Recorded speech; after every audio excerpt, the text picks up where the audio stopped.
ماشاءاللہ آپ نے علماء کرام کے خطابات ختم خواجگان شریف نماز عصر اور نماز مغرب بعد جماعت ادا کی اور شاہ صاحب نے آپ کو نعت شریف بھی سنائی. اب وہ خوبصورت گھڑیاں سبحان اللہ مرشد پاک کا دیدار کرتے ہوئے وہ گھڑیاں گزری، ابھی گزرتے بھی جائیں گی اور ابھی وہ علمی روحانی موتی بکھیرتے جائیں گے اور ہمارے سینے کو روشن منور فرماتے جائیں. تو بات میں نے کہاں چھوڑی تھی اسی سے آگے چل کے حضرت کا استقبال ہوتا ہے کہ یہ سارا رنگ اگر آپ نے دیکھنا ہو حضرت غوثیت مآب سینہ شیخ عبدالقادر جیلانی کا گیلانی رنگ، اگر اس سے پہلے آپ نے یار غار نبی یار مزار نبی حضرت سیدنا صدیق اکبر کی صداقت کا رنگ دیکھنا ہو تو کہتے سبحان اللہ. سیدنا صدیق اکبر کی صداقت کا اگر ہم نے رنگ دیکھنا ہو، صدیقی فیض کی اگر ہم نے جھلک دیکھنی ہو تو صحابہ کا زمانہ ہم نے نہیں پایا، تابعین کا زمانہ ہم نے ذرا میرے ساتھ چلو نہیں پایا، تبع تابعین کا زمانہ ہم نے نہیں پایا. اب سیدنا صدیق اکبر کی جھلک ہم دیکھنا چاہتے ہیں، صدیق اکبر کا فیض ہم دیکھنا چاہتے ہیں، آپ کا چمکتا ہوا ستارہ ہم دیکھنا چاہتے ہیں. دور جانے کی ضرورت نہیں، دریائے طریقت سمندر طریقت جو چورا شریف کی زمین میں بہ رہا ہے، جس کا ملاذ جس کا چلانے والا خواجہ خواجگان بابا جی سرکار فقیر محمد چورائی ہے، انہیں دیکھو تمہیں صدیقی فیض کی ہر جھلک نظر آ جائے. اس کے بعد پھر غوثیت مآب کا گیلانی تعلق، گیلانی اور جیلانی تعلق، غوثیت مآب کا زمانہ بھی ہم نے نہیں پایا، غوثیت مآب کا دور بھی ہم نے نہیں پایا، ان کی زیارت بھی ہمیں نصیب نہیں ہوئی. لیکن قادری تو کہتے ہیں کہ وہ ان کے پیشوا ہیں، ہم مانتے ہیں کہ قادریوں کے پیشوا ہیں، لیکن نقشبندیوں مجددیوں فخر کرو اپنی نسبت پر کہ جہاں اللہ نے ہمیں صدیقی فیض عطا فرمایا، صدیقی نسبت عطا فرمائی، اللہ نے ہمیں پیران پیر کے دربار کی غلامی اور تعلق فیض گیلانی بھی عطا فرما دیا. پھر چلے حضرت بہاؤالدین نقشبند بخارا، خواجہ مجدد الفسانی، نقشبندی فیض دیکھنا ہو تو حضرت صاحب موجود ہیں، ان میں بابا جی سرکار کی جھلک نظر آ رہی ہے. اور میرا ایمان اور عقیدہ ہے کہ اگر حضرت بابا جی سرکار فقیر محمد چورائی رحمت اللہ علیہ کی زندہ جاگتی تصویر اگر دیکھنی ہو تو حضرت صاحب کو دیکھ سکتے، جو برطانیہ پاکستان اور ایشیا میں نہیں بلکہ پورے ملک میں، پوری دنیا میں، پورے زمین پر آپ جدھر جدھر گئے حضرت بابا جی سرکار اور حضرت مجدد پاک کا فیض تقسیم فرماتے رہے. یہ آپ کی اور میری خوش نصیبی ہے. جب یہ بولیں گے تو انشاءاللہ آپ کے سینے کو بھی ٹھنڈک محسوس ہوگی، کیونکہ جس وقت اپنے پیر کا دیدار بندہ کرتا ہے تو مزہ آ جاتا ہے، لطف آ جاتا ہے. اور یہ ہر بندہ، میں پھر اپنی خوش قسمتی کا اور اپنی اگر جو انہوں نے مجھے جو چیزیں نوازی ہیں، جو عنایات مجھ پر کی ہیں، اگر ان کا ذکر نہ کروں تو یہ بھی مناسب نہیں، اور اگر کروں تو شاید کوئی سمجھے کہ بڑھائی ہے.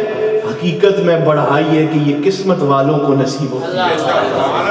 یہ جو غلامی کرتے ہیں نا، یہ انہیں پتہ ہے کہ کس طرح یہ چیزیں، یہ فیض حاصل ہوتا ہے اور یہ بڑی برکت والا فیض ہے. حضرت صاحب آپ کو نماز مغرب سے قبل فرما رہے تھے نمک خوری کے حوالے سے، انشاءاللہ العزیز جب تک ہم زندہ رہے ہم نے اپنے پیر خانے اور اپنے پیر خانے کے پیر خانے کا ادب کرنا ہے. یہ فقط ہمارا پیر خانہ نہیں، ہمارے پیر خانے کا پیر خانہ ہے. ہمارے دادا مرشد ہیں، ہمارے مرشد کے مرشد ہیں. اور میں اپنے آپ کو اتنا خوش نصیب سمجھتا ہوں کہ مجھے میرے شیخ کامل نے حضور قبلہ عالم کے نام کی میرے سر پر طریقت نقشبندیہ کی دستار باندھی اور میری دستار بندی کی. اور پھر اس کے بعد کچھ عرصہ گزرنے کے بعد آپ کو یاد ہے کہ 2 ہفتے قبل پھر حضرت بابا جی سرکار نے کرم کیا اور میرے سر کو تاج مجدی کے ساتھ سجا دیا. یہ فیض ہے بزرگوں کا، یہ کرم ہے. اس لیے لجپال پریتانو توڑ دے نہیں، لجپال پریتانو توڑ دے نہیں، جدی باں پھڑ دے پھر چھوڑ دے نہیں. اور یہی دعا کیا کرو, دعا کریا کرو سنگیو کتھے مرشد نہ رس جاوے, دعا کریا کرو سنگیو کتھے مرشد نہ رس جاوے, جنہ دے پیر رس جاندے نے او جوندے بھی مرے رہندے.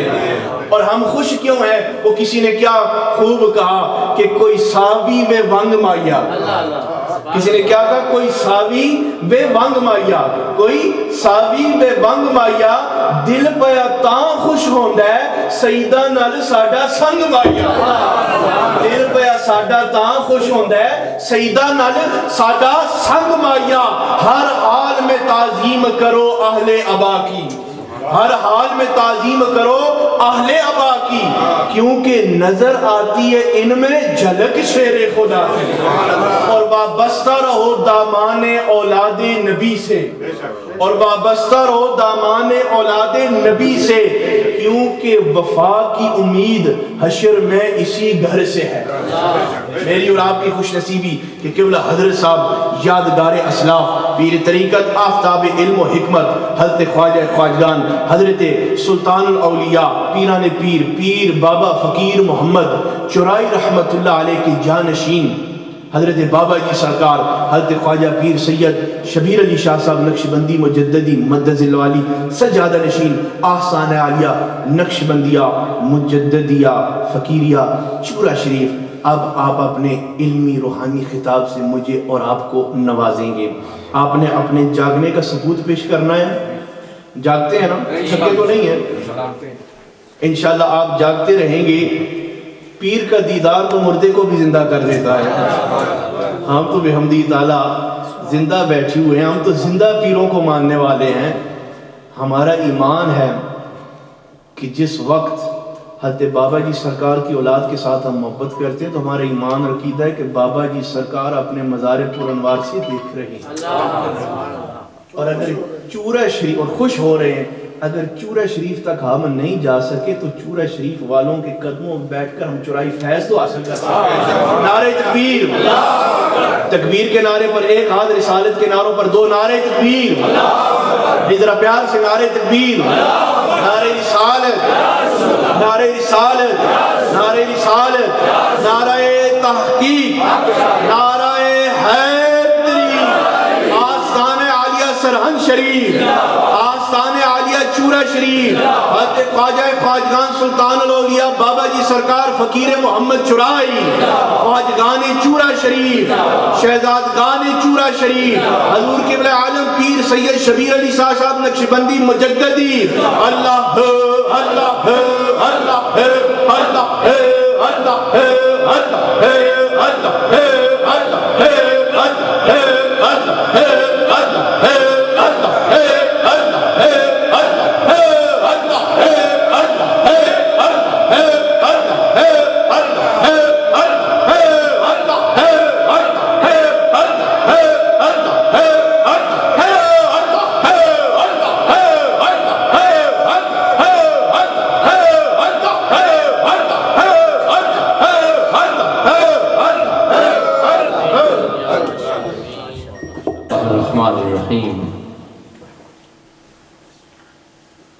الحمدللہ وکفا والسلام علی عبادہ الذین اصطفیٰ. اما بعد فاعوذ باللہ السمیع العلیم وسلطان القدیم من الشیطان اللعین الرجیم. بسم اللہ الرحمن الرحیم. لقد کان لکم فی رسول اللہ اسوۃ حسنہ. وقال رسول اللہ صلی اللہ علیہ وسلم المسلم من سلم المسلمون من لسانہ و یدہ. فی مقام ثانی انا اولیاء اللہ لا یموتون بل ینتقلون دارا الی دار. قال اللہ تبارک و تعالی فی شان حق حبیبہ مخبرا و آمرا ان اللہ و ملائکتہ یصلون علی النبی یا ایہا الذین آمنوا صلوا علیہ وسلموا تسلیما.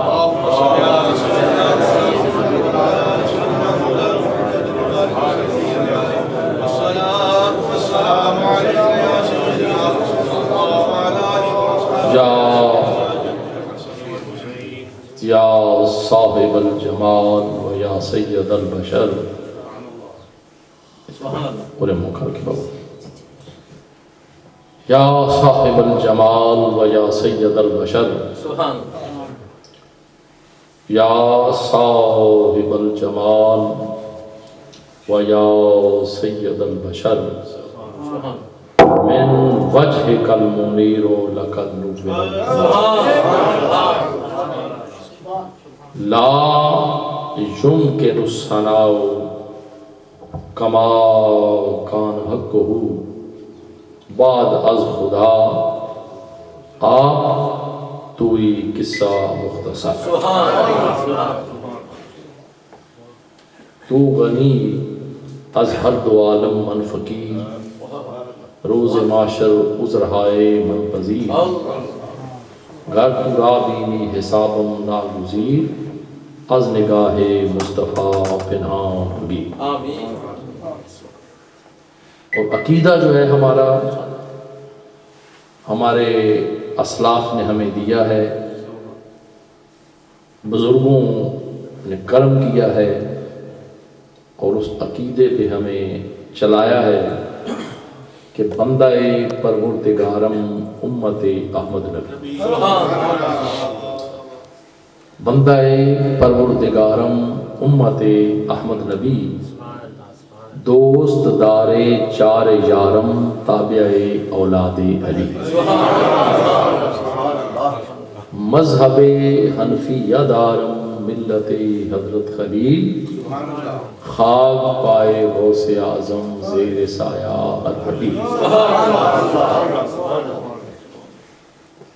پھر جو مرشد نے ایک مطابقت کی کہ ابو بکر ہم چوکا با عمر در طواف او،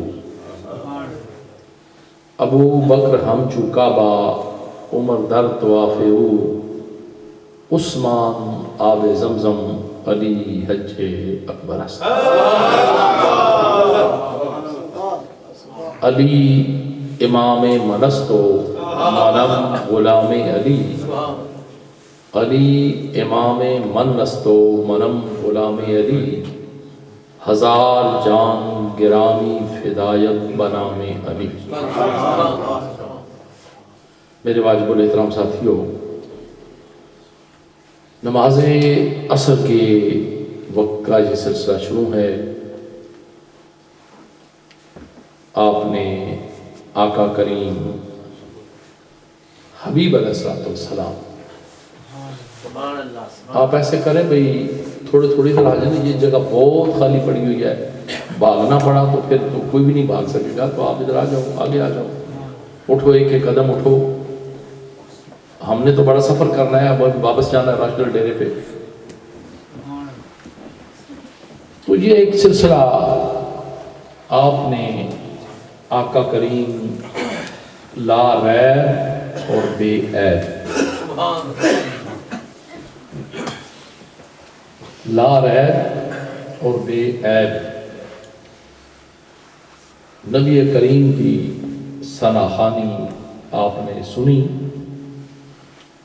جو صرف آپ لوگوں کے حصے میں آئی ہے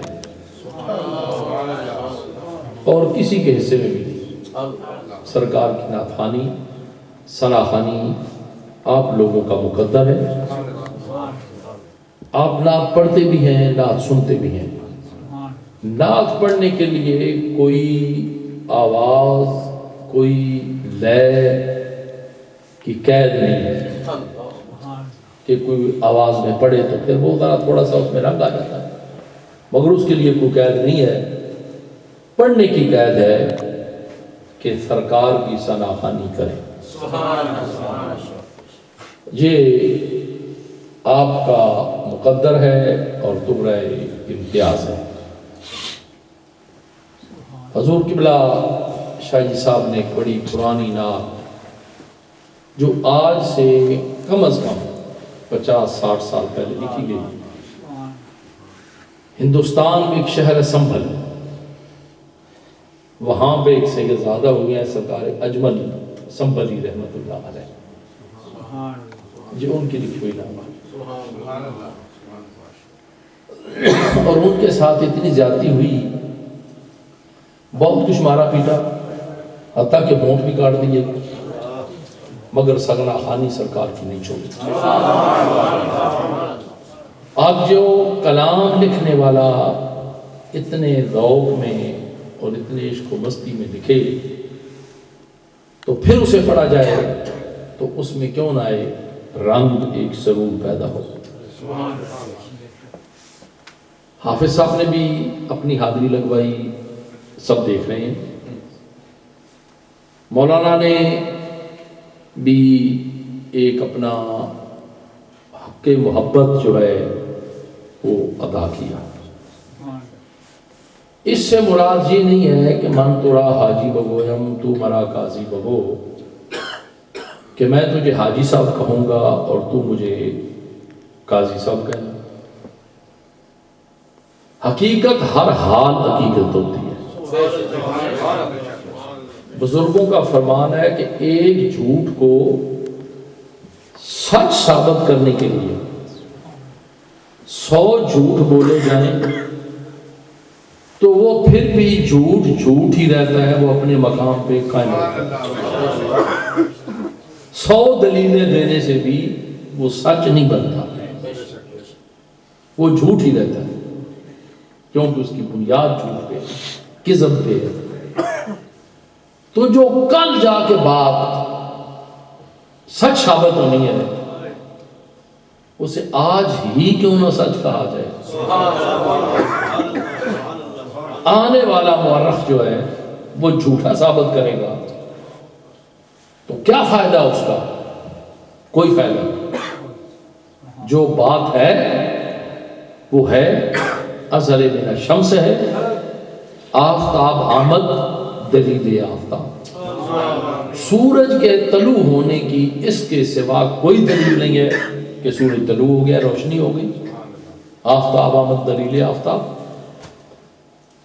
تو اس کے لیے کسی دلیل کی ضرورت نہیں۔ اگر میں اپنے اس بحر کو مقام ولایت کی طرف لے کے جاتا ہوں، ایک بات جس سے ڈر لگتا ہے، مجھے تو خیر ساری باتوں سے ڈر لگتا ہے، ڈرپوک آدمی ہوں، مگر اگر اس کو مقام ولایت کی اس گتھی کو سلجھاؤں تو میرے لیے مشکل ہو جائے گا۔ فلسفی کو بحث کے اندر خدا ملتا نہیں، ڈور کو سلجھا رہا ہے اور سرا ملتا نہیں، مشکل ہو جائے گا۔ اور ساتھ یہ بھی ہوگا کہ مشائخ اکثر کچھ کرامات، کچھ ذکر اذکار کر کے تو دوستوں کو، لوگوں کو مائل کرتے ہیں۔ یہ اس کے لیے ضروری ہوتا ہے جس کے پاس کچھ نہ ہو،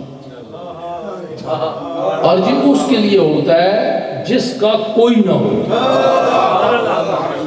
جس کا کوئی نہ ہو، بے خصمہ ہو، اس کا کوئی والی وارث ہی نہ ہو، تو یہ اس کے لیے ہوتا ہے۔ تو جو مالکوں والے ہیں، اپنے سائیوں خصموں والے ہیں، جن کی پیچھے آبیاری ہو رہی ہے، نگہبانی ہو رہی ہے، ان کے لیے کوئی ضروری نہیں۔ مقام ولایت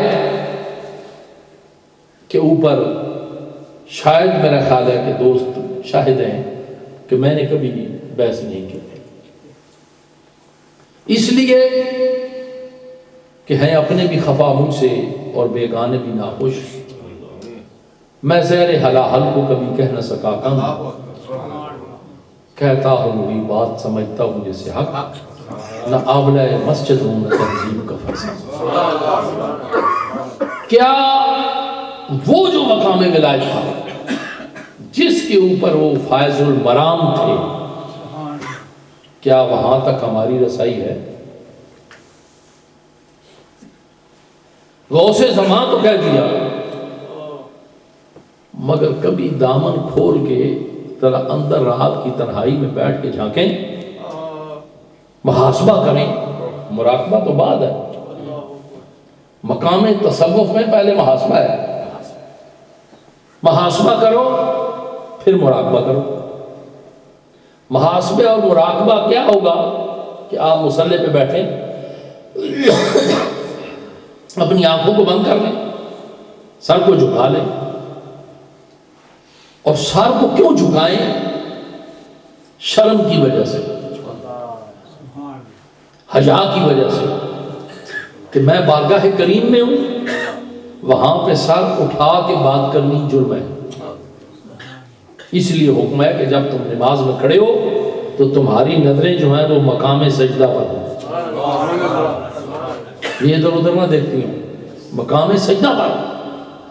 حدیث پاک ہے.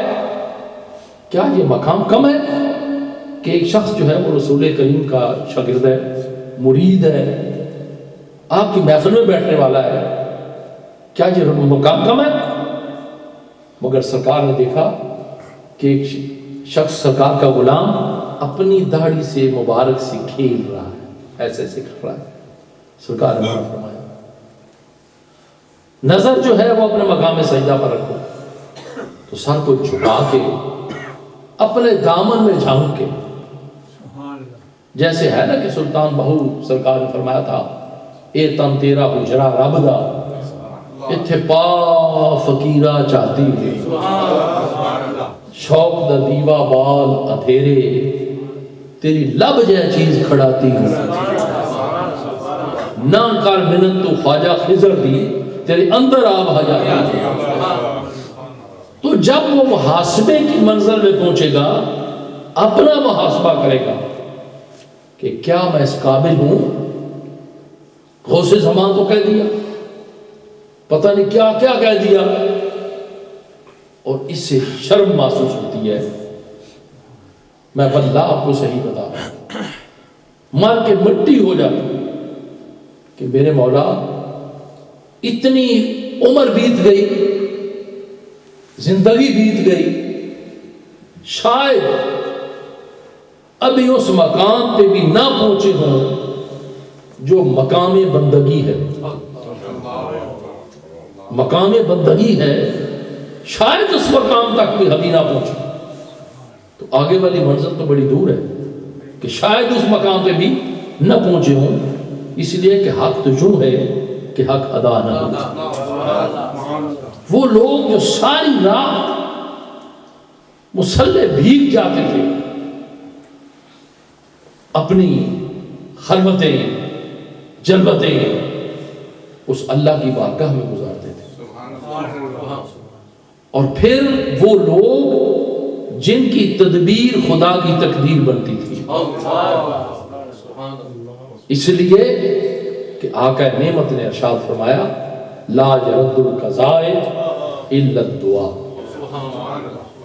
کوئی چیز قضا کو رد نہیں کرتی مگر اللہ کے محبوب کی دعا جو ہے اس کی تقدیر کو رد کر دیتی. مقام بندگی کیا ہے کہ ایک بندہ اللہ کی بارگاہ میں کھڑا ہے، اپنی عاجزی اور انکساری میں کھڑا ہے، انتہائی عاجزی میں کھڑا ہے. تو پھر وہ ذرا اپنا محاسبہ کرے کہ کیا وہ کیٹاگریز، کیا وہ خوبیاں مجھ میں ہیں.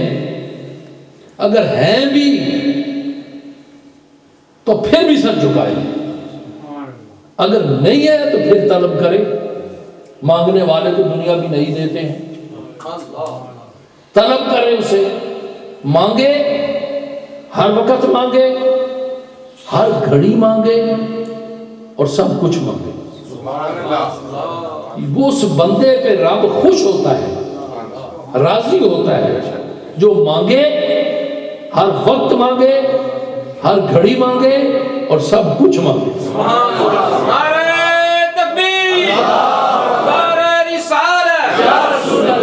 اور اس کے بعد جملہ متعز ہے کہ جو شخص گناہ کر کے، غلطی کر کے اللہ کی بارگاہ میں کھڑا ہو جاتا ہے، دو مقام اس کو عطا ہوتے ہیں. دو مقام عطا ہوتے ہیں. سب سے پہلا احساس گناہ، احساس ہو گیا کہ میں نے غلطی کی ہے، احساس ہو گیا. پھر جب احساس ہو گیا تو احساس تو تنہائی کا معاملہ ہے، احساس ہو گیا اس کو، پھر جب وہ بارگاہ کریم کی عدالت میں پیش ہوتا ہے تو احساس کے ساتھ وہ اعتراف بھی کرتا ہے کہ میرے مولا تیری رحمت تو بے پایاں ہے، میں تو تیرے محبوب کا ایک ادنا سا غلام ہوں، ایک ادنا سا امتی ہوں، ایک ادنا سا خادم ہوں۔ تو میرے اللہ احساس ہو گیا ہے، اب تیری بارگاہ میں اعتراف بھی ہو گیا۔ اب جہاں پہ ایک حدیث کوٹ کروں گا، استدلال دوں گا آپ کو، بارگاہ رسالت مآب میں ایک شخص حاضر ہوا، حبیبی سیدی یا رسول اللہ، وہ دروازہ رحمت جس دروازہ رحمت سے کسی کو پیچھے نہیں ہٹایا گیا۔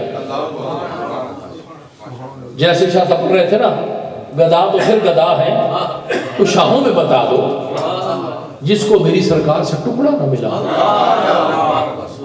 اور اس گلی میں تو مانگتے تاجدار پھرتے ہیں،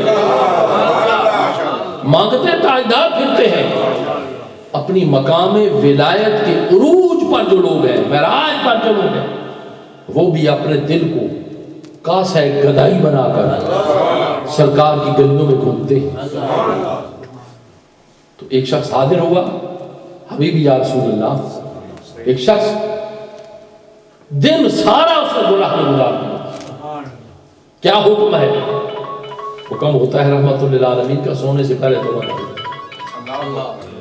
ساری رات غلطی میں گزر گئی، صبح کا وقت ہوا، مؤذن نے اذان دی، احساس گناہ بھی ہو گیا، اعتراف گناہ بھی ہو گیا، تو کیا کرے؟ حکم ہوتا ہے اللہ کی بارگاہ میں جھک جائے۔ کیا وہ کریم نہیں ہے، رحیم نہیں ہے؟ ساری زندگی گزار دے، کرنا نہیں ایسے، یہ تو ویسے سرکار کی رحمت کا آپ کو بتا رہا، ساری زندگی۔ سرکار نے فرمایا قیامت کی صبح تک توبہ کا دروازہ بند نہیں ہوتا۔ ایک اشارہ انڈیکیٹ جو ہوتا ہے وہ یہ ہے کہ جب آپ کے اور میرے اللہ نے سجدے کا حکم دیا، حکم تھا، امر تھا، سجدہ کرو، ابھی یہ نہیں دیکھنا کہ کس کو کرنا ہے، دیکھنا امر کو ہے کہ امر ہے، امر کا صیغہ ہے، یہ نہیں ہے کہ کس کو کرنا ہے۔ پابندی کیا لگائی؟ جب میں اپنی روح پھونکوں، مختصر کرتا ہوں، اپنی روح پھونکوں، ثابت یہ ہے کہ روح نہ پھونکی تو سجدہ نہ کرنا۔ یہاں پہ آپ کے طریقت چشتیہ والے لوگ جو ہے نا وہ عجیب بات کرتے ہیں، وہ میں نے نہیں کرنی۔ جب اپنی روح پھونک دوں تو تم سجدے میں گر جاؤ، اور روح ہے کیا ہے؟ سانس کی ڈوری ہے، سانس کا چلنا ہے یا خون کی گردش ہے؟ رب تعالیٰ نے فرمایا کل روح من امر ربی، یہ جتنی بھی روحیں ہیں یہ اللہ کا امر ہے، اللہ کا حکم ہے، اللہ کا امر ہے۔ تو اپنی روح پھونک دوں، ایک نے اپنی روح پھونکی، قیامت تک وہ روح چلتی رہے گی، چلتی رہے گی، اپنوں میں بھی بیگانوں میں بھی وہ روح چلتی رہے گی، تو تم سجدے میں گر جانا۔ اب امر یہ ہے کہ تم سجدے میں گر جانا۔ اب ادھر سے یہ ہو رہا ہے کہ نہیں، دو کام کیے، ایک ابا کیا، ایک تکبر کیا، دونوں چیزیں جو ہیں دونوں اللہ کی بارگاہ میں ناپسند ہو گئے کہ قیامت کی صبح تک تکبر کا جو معاملہ ہے یہ انسانی صفت نہیں ہے، یہ نبی کی صفت نہیں ہے، اولیاء کاملین کی صفت نہیں ہے، صوفیاء کی صفت نہیں ہے کہ بار بار چھاتی پہ ہاتھ مار کے کہنا میں یہ ہے، میں یہ ہے، میں یہ ہے، میں یہ ہے، یہ صفت نہیں ہے۔ یہ تکبر کو پسند نہیں کیا گیا۔ جن کے پلے کچھ ہوتا ہے وہ چھاتیوں پہ ہاتھ سے نہیں ٹھوکتے، جتنا جس کا ظرف ہے اتنا ہی وہ خاموش ہے، وہ پھر سر جھکا کے آنے والی کی دنیا کو بدل کے رکھ دیتے ہیں، دنیا کو بدل کے رکھ دیتے ہیں۔ اب ساری زندگی قیامت کی صبح تک توبہ کا دروازہ کھلا ہے، اور امر ہوا کہ ساری زندگی غلطی میں گزارے گا، مگر یاد رکھ لے آخری سانس میں بھی اگر توبہ مل گئی، توبہ کی توفیق مل گئی، تو توفیق بھی تو اسی نے دینی ہے، توفیق بھی تو اسی نے دینی ہے نا، کہیں اور سے تو نہیں آنی، اور اس نے توفیق دینی ہے۔ اس لیے کہ یہ امت جو ہے یہ بڑی خیر و برکت والی ہے، بڑی خیر و برکت والی ہے، خود کہہ دیا ارشاد فرما دیا کنتم خیر امت، یہ بڑی خیر و برکت والی ہے۔ میرے مولا پہلی امتیں خیر و برکت والی نہیں تھی، ان میں کون سا شرط تھا، کیا معاملہ تھا کہ یہ امت خیر و برکت والی ہے؟ کہا اس لیے کہ یہ امت جو ہے یہ میرے محبوب کی امت ہے، جہاں محبوب کا احساس، محبوبیت کا درجہ، وہاں پھر اس کے ماننے والوں کو بھی وہ درجہ دیا جائے گا۔ اس لیے کہ یہ امت بڑی خیر و برکت والی ہے، یہ میرے محبوب کی امت ہے، یہ میرے محبوب کی امت ہے۔ میرے اللہ یہ ساری امت ہی خیر و برکت والی ہے۔ قرآن کریم کا ایک ایک جملہ، اللہ کریم کا ایک ایک امر جو ہے، لاکھوں کی تفسیریں ہو گئیں، ابھی تک نامکمل ہے، مکمل نہیں ہوا۔ کنتم خیر امت ہے، یہ امت بڑی خیر و برکت والی ہے، میرے اللہ یہ ساری خیر و برکت والی ہے۔ آگے پھر تھوڑی سی تقسیم کر دی، اخرجت للناس، تھوڑا سا نکالا، کیا تأمرون بالمعروف وتنہون عن المنکر، جو نیکی کا درس دیتے ہیں، برائی سے روکتے ہیں۔ میرے اللہ آج نیکی کا درس تو ہر طرف مل رہا ہے، ایک کہتا ہے آؤ اللہ کی باتیں کریں گے، دین کی باتیں کریں گے، پتہ نہیں کیا کیا کریں گے، گھر سے بھگایا، لوٹا مسلح پکڑوایا اور لے کے بھاگ گیا، پتہ نہیں کہاں کا دھکے کھاتے رہے، پیچھے ٹی وی رو رہی ہے، بچے رو رہے ہیں، والدین کی خدمت سے محروم۔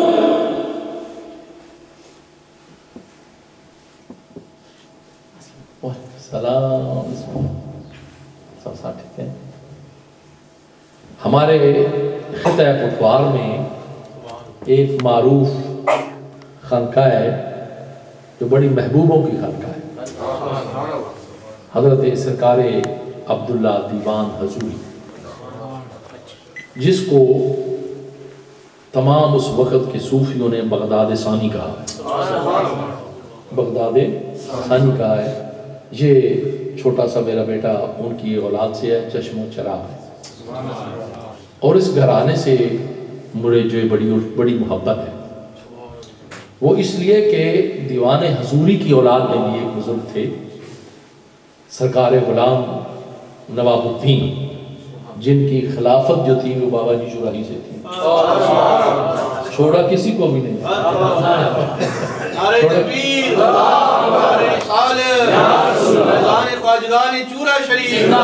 آپ کے علم میں اضافے کے لیے وہاں پہ بھی تو یہ بڑے لاڈلے سے ہیں، اور میرے بڑے محبوب پیر سید دلدار علی شاہ صاحب کی نور ناظر ہیں، وہ میرے مشفق ہیں، مہربان ہیں، میں کوئی غلط بات نہیں کہہ رہا، مجھے اچھے لگتے ہیں۔ اب میں اپنے دل کو کیا کروں، اسے پھر بھی شوق وصال ہے، اچھے لگتے ہیں، پیارے لگتے ہیں، اور کچھ ایک میری ڈیوٹی بھی لگی تھی، وہ بھی میں برملا آپ کو بتا دوں، بات اور طرف چلی جائے گی۔ یہ نہیں ہے کہ جی مجھے فلاں آدمی کی زیارت ہوئی، فلاں کی زیارت ہوئی، یہ حلفاً یہ جتنے دوست بیٹھے ہوئے یہ پوچھ سکتے ہیں کہ میں نے کبھی نہیں بتائی، نہیں مجھے خواب آتی نہیں ہے، جسے یقین نہ وہ میرے ساتھ رہے تو ایسا رگڑا لگے گا نا کہ 3 دن کے بعد اسے بھی ہوش نہیں رہے، رات کو 3 گھنٹے میں خود سوتا ہوں، اور جو میرے پاس ہوتا ہے نا اس کی بھی سختی آئی ہوتی ہے۔ اب بتاؤ جو رات کو 3 گھنٹے سوئے سے خواب کہاں سے آئے؟ مگر یاد رکھیں خواب جو ہے یہ بھی انسانیت کا ایک حصہ ہے، اور یہ بھی انبیاء و مرسلین سے چلا آ رہا ہے۔ جلال الدین سیوطی رحمۃ اللہ علیہ نے نبوت کا 46واں حصہ جو ہے وہ سچے خواب جو ہیں ان کو لکھا ہے، اس میں تفسیر جلالین استاد پڑھاتے تھے، مفتی پاکستان محمد حسین نعیمی رحمۃ اللہ، 46واں حصہ لکھا ہے، کیونکہ پہلے 6 مہینے خوابوں کا سلسلہ چلا، آدم علیہ السلام سے لے کے خواب کا سلسلہ چلا آ رہا ہے۔ اور موجودہ جو تحقیق ہے ریسرچ ہے، بات اور طرف چلی گئی، کوئی رائے تو نہیں۔ اور موجودہ جو حضرت ریسرچ ہے وہ یہ ہے کہ جانور جو ہے ان کو بھی خواب آتی ہے، ان کو بھی خواب آتی ہے، یہ جو چرند ہے نا چار پائے، ان کو بھی خواب آتی ہے، یہ تجربہ کیا گیا ہے۔ تو ایک عالم خواب میں یہ 2-3 واقعات میرے ساتھ ہوئے ہیں۔ اب میں یہ کہوں کہ جی میں تھا، اگر کوئی بڑا کسی چھوٹے کو نواز دے تو یہ اس کی بڑائی ہے، اس کی بڑائی ہے۔ وہ کیوں کہ گدھا گھر ہے، اس میں ٹھوٹا ہاتھ میں پکڑا ہوا ہے، کاسا مانگ رہا ہے، وہ مانگتے مانگتے کسی کے دروازے پہ دستک دیتا ہے تو وہ کہتا ہے چل بھاگ یہاں سے۔ تو اب وہ تو ہے ہی گدھا گھر نا، اس کی تو کوئی توہین نہیں ہے، وہ تو پیشہ ور گدھا گھر ہے، اس کے دروازے کی توہین ہے۔ جس کے دروازے پہ گیا تھا لوگ اسے سخی کہتے تھے، لوگ اسے سخی کہتے تھے، تو وہ اسی خیال میں اس کے دروازے پہ ٹھوٹا لے کے پہنچ گیا، آگے سے دھکے لگے۔ تو اب یہ ہے کہ ایک وقت کچھ ایسا آیا، بڑے عرصے کی بات ہے، تو یہ اس میں کوئی ولا اللہ واسطے والی بات ہے، کوئی اس میں بڑائی نہ سمجھنا یا کوئی میری بزرگی نہ سمجھنا، میں تو ایک ادنا سا انسان ہوں، من آنند کے من دان ہوں، میں جانتا ہوں میں جو کچھ ہوں۔ مگر میں نے پہلے کہا کہ اگر کوئی بڑا کسی چھوٹے پہ کرم نوازی کر دے تو اس کا خاص کرم ہے۔ تو یہ ایک تعلق کی بات بتا رہا تھا کہ میں کیا دیکھتا ہوں کہ سرکار بغداد جلوہ فرما ہے، کہنے والا میرے کان میں کہتا ہے کہ وہ بزرگ جو نظر آ رہے ہیں نا وہ سرکار بغداد ہے، ساتھ جو بزرگ بیٹھے ہوئے ہیں وہ کہنے پر کون بیٹھیں گے جی؟ جو سرکار دیوان حضوری بیٹھے ہوئے ہیں۔ تو سرکار کی طرف سے حکم کیا ہوتا ہے کہ یہ دیوان حضوری میرا خادم ہے اور یہ اس کا بیٹا ہے، ایسے اشارہ کیا تو پیر دلدار علی شاہ صاحب کہا اس کا خیال رکھنا ہے تمہیں، اس کا خیال رکھنا ہے تمہیں۔ اب وہ میری ڈیوٹی لگی ہوئی ہے، وہ جہاں بھی ہوں میں اپنی جتنی میری بساط ہے وہ خیال ہوتا ہے۔ تو بہرکیف اللہ تعالیٰ ان لاڈلے صاحبزادوں کو زندگی دے۔ اب جو بات چل رہی تھی کہ کون تم خیر امت ہے،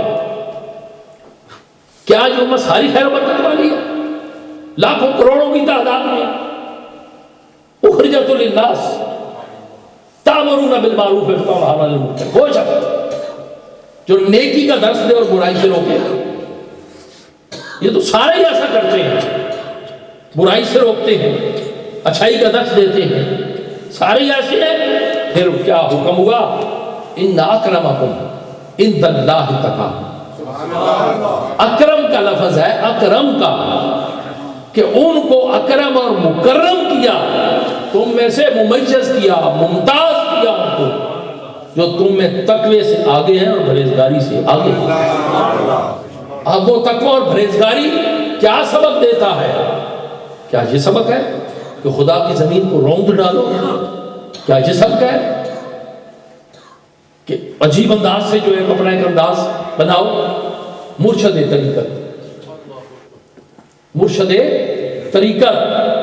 اور میں چیلنج سے یہ بات کرتا ہوں کہ تاریخ تصوف کا پہلا سلطان العارفین، پہلا سلطان العارفین، یہ لفظ اس سے پہلے نہیں استعمال ہوا، پہلا سلطان العارفین تاریخ تصوف حضرت جنید، حضرت باجزید بستامی۔ پڑھا تو میں کچھ نہیں، مگر بزرگوں کی نظر ہے، ان کے نالین اٹھانے کا یہ فیضان ہے کہ تصوف کی ایک چھوٹی سی کتاب ہے، امام کلابازی نے لکھی ہے، اس کتاب کا نام ہے تعارف، چھوٹی سی، مولانا بالکل چھوٹی سی، اور سرکار شہاب الدین سہروردی نے کیا تعارف کرایا کہ اگر امام کلابازی کی تعارف نہ ہوتی تو دنیا سے تصوف معدوم ہو جاتا، اور اس کے پڑھانے کے لیے بھی وہ صاحب کامل نظر ہو تو وہ پڑھی جاتی ہے۔ ویسے تو بطور ناول ہم پڑھ لیتے ہیں، یہ وہ جو امہات میں سے کتاب العلوم ہے، سرکار سراج کی، قوت القلوب ہے، حارث مکی کی، کیمیاء سعادت ہے، کتنی میں گنوں، بہت ساری ہیں، کشف المحجوب بھی ہے، اور ان میں ایک طرح امتیاز رکھنے والے ایک اللہ کے محبوب کے خط ہیں، لیٹر ہے، خط، جو آج ہم پڑھ کے ردی کی ٹوکری میں پھینک دیتے ہیں، ردی کی نظر کر دیتے ہیں۔ خط و کتابت کا اب رواج نہیں رہا، ختم ہو گیا، مگر وہ مکتوب، وہ خط ایک مرد کلندر، ایک وہ شخص جس کو دنیا کائنات میں مجدد الفسانی کہا جاتا ہے۔ کہنے والے کہتے رہے، مختر ہمیں اسے کیا کر دو کہنے والے تو بہت کچھ کہتے ہیں، ذرا غور کریں۔ ہم بھی کلمہ گو جو سیدہ عائشہ صدیقہ کی ذات بابرکات پہ انگلی اٹھا رہے ہیں، وہ بھی اپنے آپ کو مسلمان کہتے ہیں، کہتے نہیں کہتے، مگر شان میں کیا فرق پڑا؟ کوئی فرق پڑا؟ وہ تو محبوب کائنات ہے، وہ ام المومنین ہے، کوئی فرق پڑا؟ کوئی فرق نہیں پڑا۔ اپنے ایمان کا جنازہ نکل گیا۔ آگے چلیں، میرے رسول کا ایک سلیکٹ کیا ہوا امام جسے دنیا کائنات سراپا سے کو سکا۔ اب یہ نہیں ہے کہ ادنا کی نماز جو ہے وہ اعلیٰ کے پیچھے ہو جاتی ہے اور اعلیٰ کی نماز ادنا کے پیچھے ہو جاتی ہے، ان جھگڑوں میں نہیں پڑنا۔ اپنی عقیدت کو درست کرنا ہے، اپنے عقیدے کو مکمل کرنا ہے۔ رسول نے مقرر کر دیا، رسول نے، آقا کریم نے وہ مقرر کر دیا کہ جاؤ بھائی رجا کے نماز پڑھاؤ۔ جب تقرر ہی میرے رسول نے کر دی تو پھر اس کے اوپر اعتراض کی کیا ضرورت ہے، پھر نکتہ چینی کی کیا ضرورت ہے؟ تقرری تو میرے مصطفیٰ نے کی، اور کیا کامل نبی بھی وہ جو نبیوں کا سردار ہے، خاتم الانبیاء۔ اور کیا یہ سلیکشن جو تھی، اگر یہ کہتے یہ غلط تھی تو پھر یہ انگلی جو ہے یہ بڑی دور چلی جائے گی۔ ایک طرف تو یہ عقیدہ کہ مصطفیٰ دلوں کے رازوں کو جانتا ہے، دلوں کے بھیدوں کو جانتا ہے، دل کی ہر بات کو سمجھتا ہے، اور دوسری طرف یہ عقیدہ علمان الحفیظ۔ تو ایک پوری پارٹی صداقت کی منکر، سرکار فاروق کی عدالت کی منکر، عثمان ذی نورین ہونے کی منکر، اور ایک طرف اعلیٰ حضرت نے کیا ارشاد فرمایا، نور کی سرکار سے، نور کی سرکار سے۔ صاحب میں حیران ہو گیا ہوں، 100 اشعار لکھا ہے نور کا، 100 اشعار لکھ دیا نور کا، نور نور نور نور، اور جہاں تک کہ نور کی سرکار سے پایا دو شالہ نور کا، دو شالے کا لفظ کا ہے، دو شالہ، نور کی سرکار سے پایا دو شالہ نور کا، تم کو مبارک ہوں یا دل نورین جوڑا نور کا۔ آج تو سرکار پر اگلی اٹھ رہی ہے، میں کہتا ہوں اعلیٰ حضرت کے ماننے والوں، خدا کے لیے ذرا توجہ تو کرو کہ تیری نسل پاک میں ہے بچہ بچہ نور کا۔ یہ نہیں کہا کہ بڑا ہے، متقی ہے، پرہیزگار ہے، نہیں، اس کی تشریح آگے ہے۔ تیری نسل پاک میں ہے بچہ بچہ نور کا، تو ہے عین نور، تیرا سب گھرانہ۔ اب اس تصوف کی کتاب میں ایک کتاب ہے جسے مکتوبات امام ربانی کہا جاتا ہے۔ اگر تعصب کی عینت اتار کے، کیا میں نے کہا، تعصب اور بغض کی عینت اتار کے، اس عینت کے بھی بڑے عجیب سے سلسلے ہوتے ہیں۔ چلو یہ بھی تھوڑی سی بات بتا دوں، سمجھ گیا؟ بازار میں نا ہمارے پاکستان میں ایک بڑا سے ایک ایسے پھٹا انہوں نے لگایا ہوتا ہے، اس کے اوپر مختلف اینکیں رکھی ہوتی ہیں، اڈوں پہ گھوم رہے ہوتے ہیں، تو وہ گرمیوں میں بیچتے ہیں، وہ گرمی کے موسم ہے نا، وہ بیچتے ہیں، فروخت کرتے ہیں۔ ایک میں نے لے لی، کنوں نے لے لی، سب نے لے لی، ایک جانب لے لی، تو وہ لگا لی۔ میں نے اوپر دیکھا نا، تو میں نے کہا مولانا سورج جو ہے نا وہ زرد ہے۔ انہوں نے اوپر دیکھا تو کہا نہیں، سورج جو ہے نا وہ زرد نہیں ہے بلکہ سبز ہے۔ دوسرے نے کہا کہ مجھے تو سیاہی مائل کا نظر آ رہا ہے۔ اب یہ نظر کا فطور نہیں، نظر ایک ہے، یہ اس عینت کا قصور ہے جو لگائی ہوئی ہے۔ ذرا وہ بغض کی عینت اتار کے، حسد کی عینت اتار کے ایک سائیڈ پہ رکھ دو، تو پھر آنکھ والا تیرے جوبن کا تماشا پھر نظر آئے کہ مقام ولایت میں امام ربانی کا مقام کیا ہے، مقام تصوف امام ربانی کا مقام کیا ہے۔ حیرت کی بات ہے، دل کے پھپھولے جل اٹھے، سینے کے داغ سے اس گھر کو آگ لگ گئی، گھر کے چراغ سے۔ اب اعتراف کرنے والا سکھ ہے، سکھ دھرم کا بندہ جو برطانیہ میں رہا، فلسفی کی، اور جہاں پہ پھر اس نے صحافت میں ڈگری لی۔ نام اس کا تھا گردیو سنگھ۔ کیا؟ گردیو سنگھ اس کا نام تھا، سکھ تھا نا، نام سے پتہ چل گیا۔ اس نے کتاب لکھی اور اس میں اعتراف کیا کہ جس دور میں امام ربانی مجدد الثانی شیخ احمد سرہندی ہوا ہے، اگر وہ سرہند میں نہ ہوتا، اگر وہ مرد درویش آسا لے کے نہ اٹھتا، تو آج ہر طرف سے رام رام کی آوازیں آتی، شاید رحیم کی آواز نہ آتی۔ اس سے بڑھ کر اور کیا تھا کہ جب بادشاہوں کے دل کے اوپر گرفت جو ہے وہ اور ہو جائے، معاملہ پھر غلط ہو جائے گا، دور تک چلا جائے گا۔ تو جو میں عرض کر رہا تھا کہ ساری امت جو ہے وہ خیر و برکت والی یہاں چھوڑ دی نہیں، ان میں اکرم کیا، مکرم کیا، ان کو ترہ امتیاز دیا ان کو۔ کون لوگ؟ پہچان ان کی کیا ہے؟ پہچان ان کی یہ ہے کہ اللہ کی زمین پہ وہ بڑے سنبھل سنبھل کے چلتے ہیں، بڑے سنبھل سنبھل کے چلتے ہیں، اپنے سروں کو جھکا کے چلتے ہیں، اپنے آپ کو مٹا کے چلتے ہیں۔ بات کر رہا تھا تاریخ تصوف کا پہلا سلطان العارفین حضرت بایزید بستامی رحمۃ اللہ علیہ۔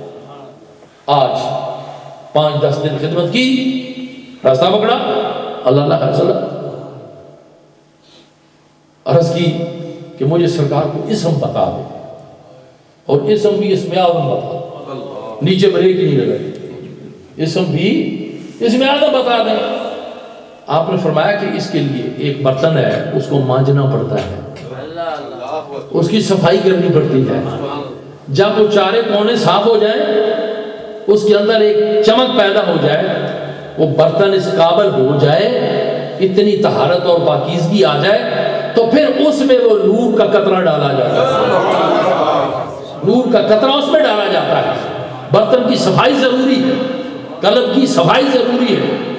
جب قلب کی صفائی ہو جائے گی تو پھر وہ نقش اور کندہ کیا ہوا ہے نا والیہ بغداد کا، پھر اس کے نظارے دیکھو بھی کیا ہوتے ہیں۔ یہ بات بھی میں آپ کو عرض کرتا ہوں، سرکار بایزید بستامی عیسیٰ بن تیفور اللہ کہا مجھے اس معظمت کو، آپ نے کہا ابھی چل ابھی، کہا جی نہیں بتاؤ۔ دریائے دجلہ تھا نا، تو اس کے کنارے سرکار جنید بغدادی سید الطائفہ طاؤس الاولیاء، اولیاؤں کے سروں کے تاج، با اتفاق جن کو کہا گیا ہے، آپ وہاں گئے، ایک شخص کھڑا تھا، کیوں انتظار کر رہا ہے؟ اس نے کہا جی میں نے بیڑی پہ بیٹھنا ہے۔ آپ نے فرمایا اچھا چلو میں اللہ اللہ کرتا ہوں، تو یا جنید پڑھ، چلا میرے پیچھے، یا اللہ کرتا ہوں، یا جنید کر۔ وہ درمیان میں پہنچے تو اس کے ذہن میں خیال ہے یہ بڑا بڑا آ گیا اللہ نو منن والا، میں نہیں اللہ نو منن والا، آؤ یہ بڑا آ گیا، میں بھی تو اللہ نو منن والا۔ اسے جب کھانا اللہ ایک کہا تو وہ گھٹنوں تک نیچے، دوسری دفعہ کہا تو کمر تک نیچے، جب منہ تک پانی پہنچا تو شور ڈال دیا۔ سرکار نے پیچھے مڑ کے دیکھا، آپ نے فرمایا ابھی تک تجھے جنید کا مقام نہیں پتہ چلا، اللہ تک پہلے پہنچ گیا۔ اس کے مقام کو سمجھنے کے لیے پہلے جنید کے مقام کو سمجھ، تو پھر تجھے وہ نظر آئے گا اس کا مقام کیا ہے۔ ہم کہا کہ جی مجھے اس میں آدھا بتا دیں۔ آپ نے فرمایا چھوڑ کیا کرتا ہے؟ جب تنگ کیا تو آپ نے فرمایا اچھا وقت کے انتظار میں مختصر کر رہا ہوں اس کو۔ ایک وقت آیا تو سرکار نے کہا کہ جا ذرا دیکھ یہ جو بستام کا شہر ہے اس میں کیا ہو رہا ہے۔ بستام کا شہر ایران میں ہے، فیروز کوہ سے ایک جگہ فیروز کوہ سے جب ہم نکلتے ہیں مشہد مقدس کے لیے تو رستے میں بستام شہر ہے، اور پھر وہاں ہی سرکار ابو الحسن خرقانی کا بھی مزار ہے، آرام گاہ۔ یہ اللہ نے شرف عطا فرمایا، مجھے حاضری کا موقع ملا وہاں۔ وہ گیا، اس نے کیا دیکھا کہ ایک شخص جو ہے اس نے لکڑیوں کے گڈھا اٹھایا ہوا جا رہا ہے، شہر کے کوتوال نے بلایا ادھر 2-3 لگیں اس کو، لکڑیاں لے لی اس نے کچھ نہیں کہا، دعا دی اور چل پڑا۔ واپس آیا نا تو سرکار نے فرمایا کیا دیکھا ہے؟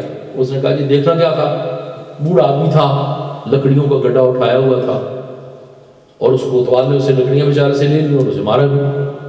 آپ نے فرمایا بھائی اچھا یہ بتا کہ اگر اس کی جگہ تو ہوتا تو کیا کرتا؟ اب یہ ہے ظرف کی بات، میں یہ کر دوں گا، میں وہ کر دوں گا، کچھ بھی نہیں کرتے. جنہوں نے کرنا ہوتا ہے وہ منہ سے نہیں بولتے، جو برسنے والے ہوتے ہیں وہ گرجتے نہیں ہیں، وہ چپ کے سارا کام کر دیتے ہیں. اگر تو ہوتا تو کیا کرتا؟ اس نے کہا جی میں ایک بار پڑھیا اس میں آدم تو بیڑا غرق کر کے رکھ دیں گے. آپ نے فرمایا ہوش کر، وہ جو بزرگ تو نے دیکھا ہے وہ میرا استاد ہے، وہ میرا استاد ہے. تو اب یہ ساروں کو چن لیا؟ نہیں. ان اکرم من اللہ تقی، جو تم میں سے اکرم وہ ہے جو تقوی میں آگے ہے. اب منزلیں بکھرتی جائیں گی. آج اس کو مختلف رنگوں میں تبدیل کر دیا، اور اتنے رنگوں میں تبدیل کیا جب آنے والا سنتا ہے. ہر نے اپنے آپ کو سچ ثابت کیا کہ یہ ہے، یہ ہے، یہ ہے، جیسے میں کر رہا تھا کہ جھارے میں یہ ہے جی، یہ ہے جی، وہ ہے جی، وہ ہے. مگر سرکار امام ربانی کے وہ مکتوب اگر خدائے ذوالجلال توفیق دے تو بغض سے ہٹ کے ان کا مطالعہ کرو. اگر نہیں سمجھ تو دوبارہ پڑھو، نہیں سمجھ آئے تو پھر پڑھو. اور بزرگوں کا تقابل نہ کرو، مال کھا جاؤ گے. یہ پھولوں کا گلدستہ ہے، الگ الگ رہے گا تو وہ گلاب کہلائے گا، کوئی چمبا کہلائے گا، کوئی رویل کہلائے گی، الگ الگ ناموں سے منسوب ہے یہ. مگر جب وہ سارے پھول مل جائیں گے تو پھر یہ ایک گلدستہ بنے گا. اس میں کسی کو یہ نہ کہو کہ یہ ہے، وہ ہے، وہ ہے. یہ ایک ایک پھول، ایک ایک پنکھڑی جو ہے اپنا یہ وقت کے نابغہ روزگار شخصیت ہے. یہ نہیں ہے کہ یہ، مگر جب یہ اکٹھا ہوتا ہے تو پھر ایک گلدستہ بنتا ہے. اور وہ گلدستہ کہاں پہنچتا ہے؟ وہ دربار رسالت مآب میں پہنچتا ہے. تو تصوف کی بات ہو رہی تھی کہ اگر وہ نہ ہوتا سلسلہ تو تصوف ختم ہو جاتا. تو آگے چلے مختصر کر کے درمیان میں چھوڑ کے اب یہ کہتا ہوں کہ با اتفاق رائے یہ سلسلہ ہے کہ پورے بر صغیر میں جو اسلام پہنچا، یہ نہیں ہے کہ ہندوستان میں صحابہ نہیں گئے، یہ غلط بات ہے. صحابہ گئے ہیں، صحابہ گئے ہیں ہندوستان میں.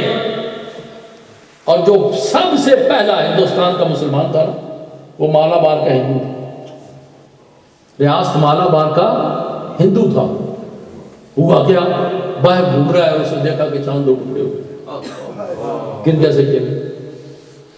نوکر و خادم نے پوچھا تو اس نے کہا کہ جی ہماری کتابوں میں، ویدوں میں یہ بات لکھی ہوئی ہے کہ سرزمین عرب پہ ایک عرب نوجوان آئے گا، ایک عرب نوجوان آئے گا، اور جب وہ آئے گا تو اس کی پہچان یہ ہوگی کہ چاند دو ٹکڑے ہو جائے. اب پھر میرے رسول کے صحابی آئے ملک ہندوستان میں تجارت کے لیے. وہ مالا بار کا ہندو مہاراجہ ان کے ساتھ گیا، دربار رسالت مآب میں پہنچا. سرکار عمر فاروق حضرت سیدنا صدیق اکبر بیٹھے ہوئے تھے. سرکار کے ہاتھ میں ہاتھ دیا، 6 مہینے سرکار کے پاس گزارے. واپس آیا تو جنبوں کے مضافات میں ان کا انتقال ہو گیا. اب یہ دیکھ لیں کہ ہندوستان میں جو اسلام آیا ہے وہ تو سرکار کے دور سے آیا، سرکار کے دور سے آیا. یہ نہیں ہے کہ جی اب آیا، مگر کون لوگ لے کے آئے، کون لوگ لے کے آئے. ہندوستان میں انبیاء کے مزار بھی ہیں، یہ نہیں ہے کہ نہیں ہے، انبیاء کے مزار بھی ہیں. مگر یہ جو اسلام پہنچا مکے کی گھاٹیوں سے، وادیوں سے چلتا ہوا، چمکتا دھمکتا ہوا. اگر ذرا یہ سوچتے ہیں کہ بمصطفیٰ بر ساخ اشراق دین ہماؤس، مرشد افکار کہتے ہیں ہماؤس گرب اولا رسیدی تمام بولا ہوئی. اگر اس کو نکال دو اس ہستی کو، نعوذ باللہ، تو پھر تمام بولا حبیب، پھر سارے بولا بھی پیچھے رہ جائیں گے، گھر ماننے والا کوئی نہیں رہے گا. تو وہ جو فاران کی چوٹیوں سے چمکا تھا، اس کی چمک کہاں پہنچی، کیسے پہنچی؟ وہ یہی لوگ تھے کہ زندہ جاوید ہے، اللہ والوں کا گروہ، امت مرحوم ہو سکتی ہے، مٹ سکتی ہے. کیا کیا کیا؟ اپنے حجروں میں بیٹھ گئے، سب کو جھکا دیا. اللہ اللہ کی ضربیں لگ رہی ہیں، چلے کشیاں ہو رہی ہیں، لوگ آ رہے ہیں، فیض یاب ہو رہے ہیں. شاید اس سے پہلے میں نے عرض کی ہو کہ سرکار داتا گنج بخش علی پھوٹویری رحمۃ اللہ علیہ جو والی بغداد سے بنے ہوئے، بھائی اتفاق کیا پہلے ہوئی ہے. آپ کی خدمت میں ایک شخص آیا, جانے لگا تو آپ نے کہا کہ کیوں آیا تھا بھائی؟ اس نے کہا جی میں آیا تھا کہ آپ کو کرامت وغیرہ دیکھوں گا. آپ نے کہا استغفر اللہ, کرامت دیکھنے کے لیے آیا تھا؟ جی کرامت دیکھنے کے لیے آیا تھا. تو میں نے وہ کرامت دیکھی نہیں ہے آپ کی. آپ نے پاس بٹھایا, پاس بٹھا کے کہا کتنا عرصہ رہا؟ یہ 1 مہینہ رہا ہوں یا 2 مہینے رہا ہوں. آپ نے فرمایا کرامت تو تم نے دیکھی نہیں ہے, یہ بتا کہ میری محفل میں کوئی غیر شرعی حرکت دیکھی ہے؟ غیر شرعی حرکت, یہ وہ لوگ ہیں جن کی محفلوں میں جن کے نزدیک مباحات بھی ہیں وہ بھی منع ہے. جو چیز مباح ہے اس کو بھی نہیں کرنا, چھوڑ دینا, ترک کر دینا اس کو. ساری زندگی ایک مرد درویش نے خربوزہ نہیں کھایا. جب پوچھا کہ جی کیوں, تو حضرت باجزید بستامی نے خربوزہ ہاتھ میں پکڑا اور کہا کہ مجھے یہ علم نہیں ہے کہ اس کو میری سرکار نے کاٹ کے کھایا یا توڑ کے. اگر کاٹتا ہوں تو ہو سکتا ہے کہ توڑ کے کھایا ہو, اگر توڑتا ہوں تو ہو سکتا ہے کاٹ کے کھایا ہو. اس لیے جہاں پہ شبہ واقعہ ہو جائے, عذر واقعہ ہو جائے, میں نے اس عمل کو ترک کر دیا ہے کہ بس دیکھ کے سلام کر دو, اللہ کا سلام. تو جس اسلام کیسے پہنچا, کیسے پہنچا؟ تو سرکار نے فرمایا کہ کچھ چیز جب بتایا تو آپ نے فرمایا غیر شرعی حرکت, اور غیر شرعی حرکت تو نہیں دیکھی. آپ نے یہ سب سے بڑی فقیر کی کرامت ہے, یہ سب سے بڑی فقیر کی کرامت یہی ہے کہ تو نے کوئی غیر شرعی حرکت نہیں دیکھی. اب جو جن اللہ والوں کی ہم نے زیارتیں کی ہیں, انگلینڈ میں تو عجیب چکر ہے نا, یہ گھڑا آیا ہوا ہے, اتنی سستی بلائے دنیا کوئی سوچتا بھی نہیں ہے. میں قسم سے آپ کو کہہ رہا ہوں واللہ باللہ, اب تو پیر کہلوانے سے بھی شرم آتی ہے, پیر کہلوانے سے بھی شرم آتی ہے. یہ صورتحال ہے. مگر جن لوگوں کی ہم نے زیارتیں کی ہیں, جن کے نالین ہم نے سیدھے کیے ہیں, ہم نے سیدھے کیے ہیں, اب دن کو چراغ لے کے ڈھونڈے وہ لوگ نہیں ملتے. مگر نہیں, زمانہ خالی نہیں ہے, زمانہ خالی نہیں ہے, زمانے میں ہیں. اگر آنکھ بینا ہو تو پھر اس کو جلائے ہوئے چراغ نظر آتے ہیں. تو دین اسلام بزرگوں کی نظر سے جہاں پہنچا ہے, تو میرے رب نے کس عمل پہ, کس حکم پہ, کس امر پہ سر تسلیم خم کیا کہ جب ساری زندگی کے معاملات مکمل ہو گئے, سارا کچھ ہو گیا, تو پھر لقد کان لکم فی رسول اللہ اسوۃ حسنہ. میرے رب نے کہا کہ تمہارے لیے میرے رسول کی زندگی کسی کی نہیں, کسی اور کی نہیں, میرے اس رسول کی زندگی بہترین نمونہ ہے, بہترین اسوہ حسنہ ہے. یہ زندگی جو ہے تصوف سے ہٹ کے ذرا تھوڑا سا میں ایک بات عرض کرتا ہوں. روایت ہے سیدہ عائشہ صدیقہ کی, میرے رسول کے گھر والے مسجد نبوی میں بس ختم کرتے ہیں. مسجد نبوی میں 4 شخص بیٹھے ہوئے ہیں, 4 صحابی ہیں. سرکار کے دور میں تو کلمہ پڑھنے والے سارے صحابی تھے نا, کیونکہ اور تھا. ان کو یہ نہیں کہتے کہ جی فلاں مولوی صاحب تھے, جی فلاں مفتی صاحب تھے. کیا حال ہے, کوئی پڑھا ہے مفتی سیدنا صدیق اکبر, مفتی سرکار عمر فاروق, مفتی مولا علی, مفتی امام اعظم کے نام کے ساتھ میں مفتی لکھا ہوتا ہے. یہ تو مار پڑے گی مجھے, ورنہ میں ایسا پریشن کرتا یاد رکھتے ہیں. مگر وہ جو بیٹھے ہوئے جو تعلیم لے رہے ہیں سرکار سے, جو ایک ایک چیز کی وضاحت کر رہے ہیں, جو ہم تک پہنچا رہے ہیں, سیدہ عائشہ صدیقہ طیبہ طاہرہ اب مسجد نبوی میں بیٹھے ہوئے ہیں. اب باتیں ہو رہی ہیں, 2-3 آدمی مل کے بیٹھے تو باتیں کرتے ہیں نا آپس میں. کیا خیال ہے کہ جو کر کے بیٹھے رہتے ہیں, باتیں کرتے ہیں.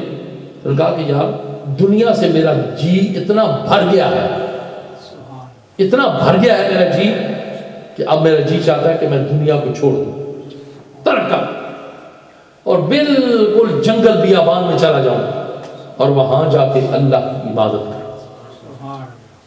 دوسرے بولے تو ان کا جی دنیا سے اکتا گیا, بھر گیا. اب ساری زندگی جی چاہتا ہے کہ بس مسجد نبوی میں بیٹھا رہوں اور عبادت کرتا رہوں. اور تیسرے کہتے ہیں کہ اب جی بھر گیا, جی چاہتا ہے کہ ساری زندگی روزہ رکھوں, دنیا سے قطع تعلق کر لوں اور بس اس کی یاد ہے. اب یہ چیزیں جو ہیں یہ منع نہیں کی گئی کہ یہ منع ہے. تصوف کی ایک منزل آتی ہے کہ دنیا کو ترک کرنا پڑتا ہے. اور سرکار بہاؤ الدین نقشبند کا کیا قول ہے, آپ نے فرمایا 3 چیزیں ہیں صوفی کو کرنی پڑے گی. سب سے پہلے کیا کرنا پڑے گا؟ ترک لذات نفسانی. ترک لذات نفسانی. تیسری ترک خواہشات نفسانی. دو. اور تیسری جو ہے وہ ہے اس کے اندر شرح کی عادت ہے کہ اس کو بھی ترک کرنا پڑے گا. مقصد اس کا یہ نہیں ہے کہ وہ شریعت کے حد کو توڑ دے. نہیں، اگر کہا نا کہ کھانا کھاؤ تو تھوڑا کھا لے، کم گفتن، کم خفتن، اور کم کھائے بھی کم، سوئے بھی کم، جاگے بھی کم. کم خفتن ہے، کم خوردن ہے، کم گفتن ہے، کم بولے. یہ نہیں ہے کہ ٹائی طرح سے آن کھا کے مطلب میں بیٹھے ہو پھر سویرے مطلب بانگا دے کے کم خوردن، تھوڑا کھائے اور سوئے بھی تھوڑا اور باتیں بھی تھوڑی کرے رہتے میں پاپا پاپا نہیں رکھے. یہ نہیں ہے، یہ تصوف کی ضد ہے. اب یہ باتیں ہو گئی، 3 ہو گئی.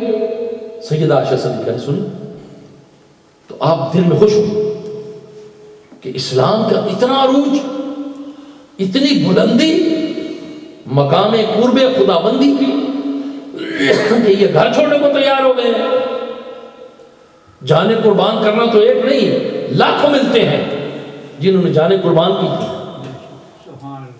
جانیں قربان کی تھی ایک نام پہ، ایک ناموں سے رسالت پہ، جانیں لاکھوں نے قربان کی تھی. اور مقام استغراق جسے کہتے ہیں، کیا استغراق کیا ہے؟ کہ سرکار سیدنا صدیق اکبر کا بیٹا بعد میں مسلمان ہوا ہے اور جو واحد صحابی ہیں جن کے گھر کے چار جو فرد ہیں وہ صحابی ہیں. خود بھی صحابی، باپ بھی صحابی، بیٹا بھی صحابی، پوتا بھی صحابی، اور جن کا رشتہ سرکار امام جعفر صادق کے ساتھ بنتا ہے. امام جعفر صادق کا نال بنتا ہے صدیق اکبر کا گھر جو ہے. تو حضرت سیدنا صدیق اکبر کے بیٹے کیا کہہ رہے ہیں کہ مقام بدر میں 3 دفعہ میری تلوار کی زد میں آئے تھے اور میں نے باپ سمجھ کے چھوڑ دیا. سرکار صدیق اکبر نے کہا مجھے اس رب کی قسم ہے جس کے قبضہ قدرت میں میری جان ہے، میں حالت استغراق میں اتنا مستغرق تھا، میں نے تجھے نہیں دیکھا.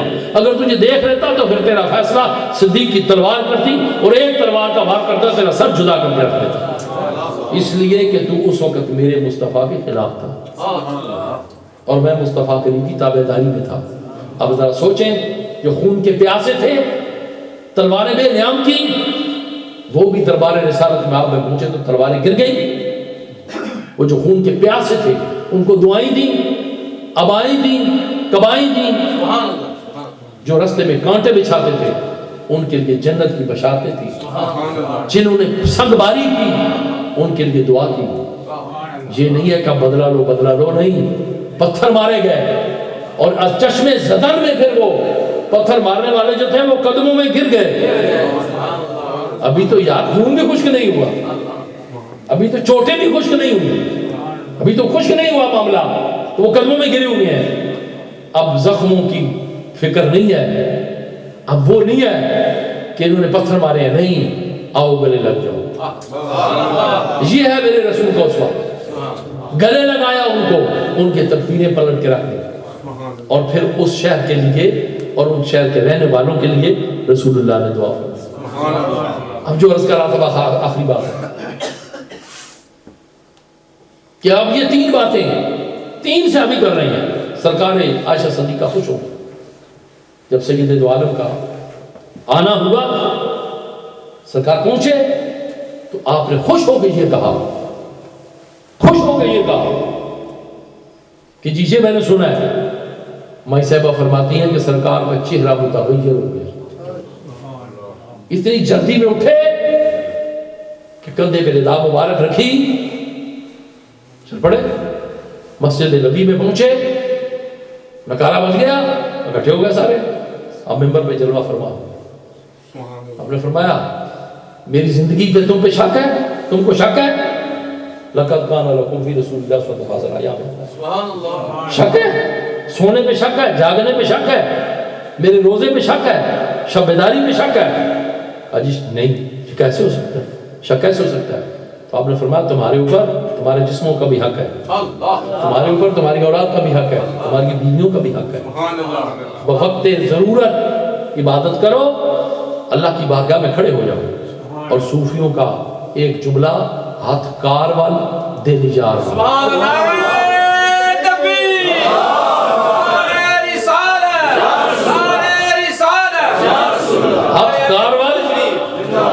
ہاتھ کار وال دل جار وال۔ بس آخری بات شاہ نقشبند، آپ کے مرشد کریم حضرت سرکار میر کلام، میر کلام آپ کے مرشد ہیں، اور کام کیا کرتے ہیں؟ کوزہ گری کا، برتن بناتے ہیں۔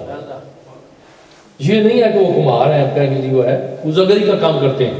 مگر سوچ رہو جس مرشد کا مرید شاہ نقشبند ہو، اور شاہ نقشبند وہ ہو کہ جس کی گلی میں سرکار میر کلام پھریں اور وہ خوشبو لیں، اور بغداد کی پہاڑی پہ چڑھ کے اوپر جس کی خوشبو جو ہے وہ والی بغداد،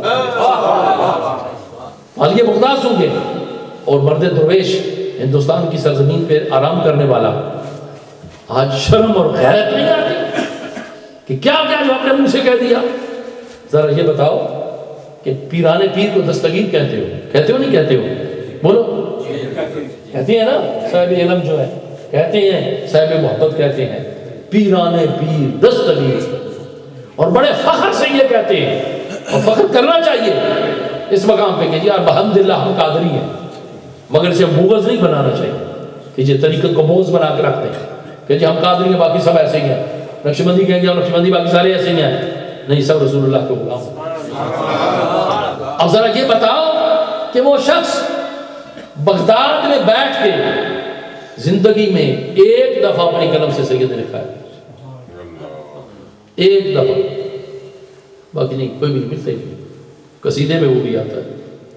باہر کیا یہ دوسری طرف بات چلی جائے، اور وہ ہستی جو یہ کہے کہ نظرت الی بلاد اللہ جمعان، ہر دارت اللہ انتصاری، اللہ کے حکم سے میں پوری دنیا کو یوں دیکھتا ہوں جیسے ہاتھ میں سرسوں کا دانہ رکھ کے دیکھا۔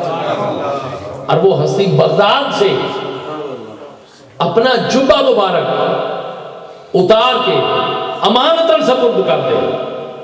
میرے رسول نے جبہ امانتاً سپرد کیا تھا نا کہ جاؤ یہ مینا کی وادیوں میں تلاش کرو، ایک مرد درویش ہوگا، یہ میرا جبہ اس کو دے دینا، یہ میرا کرتا اس کو دے دینا، اور میری امت کے لیے کہنا دعا کرے۔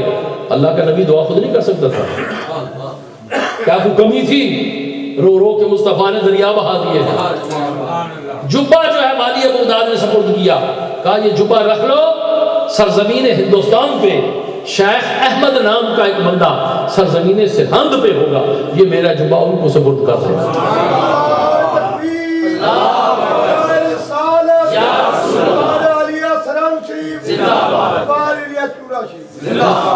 سپرد کر دینا۔ جو آج بھی سرزمین سرہند حجرہ شیخ احمد سرہندی میں، وہ آج بھی جبہ محفوظ جو سرہند شریف سے چلا اور سرکار مجدد پاک تک پہنچا۔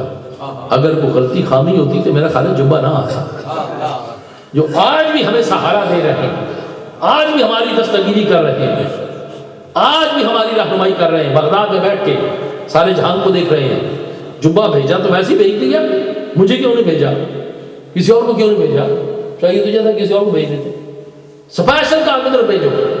اب جو عرض کر رہا تھا، جس مرید کا پیر کا مرید بہاؤالدین نقشبند ہو، اور جس پیر کا مرید شیخ احمد سرہندی ہو، اور یہ بات مجھے کہتے ہوئے شرم آتی، مگر چونکہ اگر کہہ دوں تو میرا خیال ہے کہ وہ غلط نہیں ہوگی بات، اس میں کوئی وللہ فی سبیل اللہ میں ایک بات کروں، اللہ واسطے اس کو میرا تکبر نہ سمجھو۔ ہم تو غلام ہیں۔ مولانا صاحب نے بھی ایک تو اپنے علاقے کا مائیہ سنایا زینہ اٹک اپنے پاسے میں، سمجھ گیا؟ تو میرے خیال ہے حکمت بھی سنا چھوڑ۔ وہ مائیہ ایسی کہ تار سرگیاں دی، تار سرگیاں دی، نالے نوکر تیری نالے تیرے سرگیاں، نالے نوکر تیری نالے تیرے سرگیاں۔ اب جس پیر کا مرید شیخ احمد سرہندی ہو، اور وہ پیر یہ کہے کہ محشر کے دن اگر میرے اللہ نے مجھ سے پوچھا کہ بتا کون سا عمل کیا ہے تو میں شیخ احمد سرہندی کو پیش کروں۔ اب اندازہ لگا لیں تو پھر یہ بھی اندازہ لگا لیں کہ ایک کچی کوٹھڑی میں بیٹھ کے، کچی کوٹھڑی بالکل کچی، پتھر جڑے ہوئے اور وہ سر لگ رہا ہے چھت کے ساتھ، اس کوٹھڑی میں بیٹھ کے ایک مرد درویش جس کے حلقہ ارادت میں امیر ملت جیسا شخص ہو، خواجہ خان عالم جیسا شخص ہو، ہادی نامدار جیسا شخص ہو، اب جن کی چاہنے والوں کے مرید، میں نے نہیں کہا، چاہنے والوں کی یہ شان ہے، جس کو چاہتے چاہ رہے ہیں اس کا کیا مقام ہوگا؟ تو حضرت خواجہ میر کلال پوزا گھر تھے، برتن بناتے تھے، ہر درویش کی ڈیوٹی لگتی تھی کہ آج تو نے ڈیوٹی دینی ہے، تو نے ڈیوٹی دینی ہے۔ اب بات آئی کہ وہ نقش کیسے ہوا اور کیسے پکا۔ اب جب آپ کی باری آئی، بھٹی کو آگ لگا دی گئی اور سرکار بیٹھ گئے۔ وہ جو سینے پہ نقش تھا نا، نقش اللہ نقش کیا ہوا تھا، نقشم چناوا بند کے بویند نقش بند، وہ نقش جو تھا توجہ ہو گئی، اب اللہ اللہ کی ضربیں لگ رہی ہیں، بھٹی میں آگ جل رہی ہے، برتن کچے، سب کو نکالا تو پکا ہی نہیں ہے، کچے ہیں جی، یہ کیسے ہوا؟ اب بارگاہ مرشد کریم میں حاضری ہوگی، طلبی ہوگی۔ کہا جی میں جاگ رہا تھا، میں تو نہیں سویا۔ ہم نے کہا جی کوئی دلیل؟ ہم نے کہا جی برتنوں سے پوچھو، ہر برتن کے اوپر لفظ اللہ نقش تھا، اور جس برتن کے اوپر، اب یہ آخری بات ہے، جس برتن کے اوپر شاہ نقش بند نقش کرے اللہ کو، شاہ نقش بند نقش کرے اللہ کو، لفظ اللہ کو نقش کر دے، پھر اس کو ہر طرف سے نقش بند ہی نظر آتا ہے اور کوئی چیز نظر نہیں آتی۔ آج الحمدللہ کہ بات ہو رہی تھی کہ جی وہ لوگ ہیں جو اسوہ رسول پہ عمل کیا، ایک ایک کو اگر اٹھا کے اس کا زندگی کا مطالعہ کیا جائے تو واللہ جوتا بھی اتارا تو وہ بھی سنت کے مطابق، ہاتھ بھی دھوئے تو وہ بھی سنت کے مطابق، امامے سر پہ رکھے تو وہ بھی سنت کے مطابق، لباس پہنا تو وہ بھی سنت کے مطابق، اور جب بات کی تو وہ بھی سنت کے مطابق، وہ ایسا بھی نہیں ایسے نہیں، بات بھی کی تو سنت کے مطابق۔ اور کس چیز کو زندہ کیا؟ ایک بات، سرکار مولا مرتضیٰ، آپ نے خادم کو حکم دیا جاؤ گھوڑا لے کے آؤ، زین کس کے لے کے آؤ، خادم آقا کریم کی بارگاہ میں حاضر ہو کے گھوڑا کس کے لے آئے، سرکار نے رکاب میں پاؤں رکھا، گھوڑے کی پوچھ پہ بیٹھے، اتر کے اندر چلے گئے، غلام کا زین ہوتا۔ اب جب دور آیا مولا مرتضیٰ کا تو آپ نے خادم کو کمبل کو کہا گھوڑے کے اوپر زین کس کے لاؤ، زین کس کے آ گئی، رکاب میں پاؤں رکھا، آسن رکھا، جمایا زین کے اوپر، اتر گئے، کہا لے جا کے زین اتار دو۔ جی کہیں جانا تھا؟ آپ نے کہا نہیں، جانے کا مقصد نہیں ہے، میرے رسول نے مجھے حکم دیا تھا گھوڑا لاؤ، میں گھوڑا لایا تھا، زین کس کے لے آیا تھا، سرکار اوپر بیٹھے تھے، اتر گئے اور مجھے کہا گھوڑا باندھ دو۔ یہ ہے کہ کسی کی ادا کو ادا کرنا۔ یہ وہ لوگ ہیں آج اپنی قبروں میں بیٹھ کے بھی فیض تقسیم کر رہے ہیں، آج اپنی قبروں میں بیٹھ کے بھی فیض تقسیم کر رہے ہیں۔ کوئی مانگنے والا ہو تو پھر، پر کوئی مانگنے والا ہے ہی نہیں ہے تو پھر کیا ہو؟ آج بھی تو دنیا داتا گنج بخش علی گجویری کہتی ہے نا، ذرا راوی کے پل کے اوپر کھڑے ہو جانا، اب جانا لاہور میں تو کھڑے ہو جانا، آپ اس ہاتھ بھی دیکھنا، اس ہاتھ میں بھی دیکھنا، دو بادشاہ ہیں، ایک راوی کو اس پار ہے، ایک راوی کو اس پار ہے، دو بادشاہ ہیں، نہیں فقر و سلطنت میں کوئی امتیاز ایسا، وہ نگاہ کی دیکھ بازی جیسے پاک کی دیکھ بازی، دو آرام فرما ہے۔ ایک بادشاہ کی قبر کے اوپر یہ نظر آتا ہے کہ برمدار ماں غریباں، نئے چراغ و نئے گلے، نئے پرے پروانہ سوزد، نئے صدائے گل بلے، یہ اس بادشاہ کی قبر کے اوپر نظر آتا ہے، مگر وہ جو مرد درویش راوی کے اس کنارے بیٹھا ہوا ہے، اس کے میدان پہ نظر آتا ہے گنج بخش فیض عالم، مظہر نور خدا، نا کے سہارا پیر کامل کامل رہنما۔ آج بھی دنیا جسے داتا ہے گنج بخش علی گجویری کے، کیونکہ وہ لوگ ہیں اللہ والے محبوب، جن کی وجہ سے دین اسلام ہم تک پہنچا۔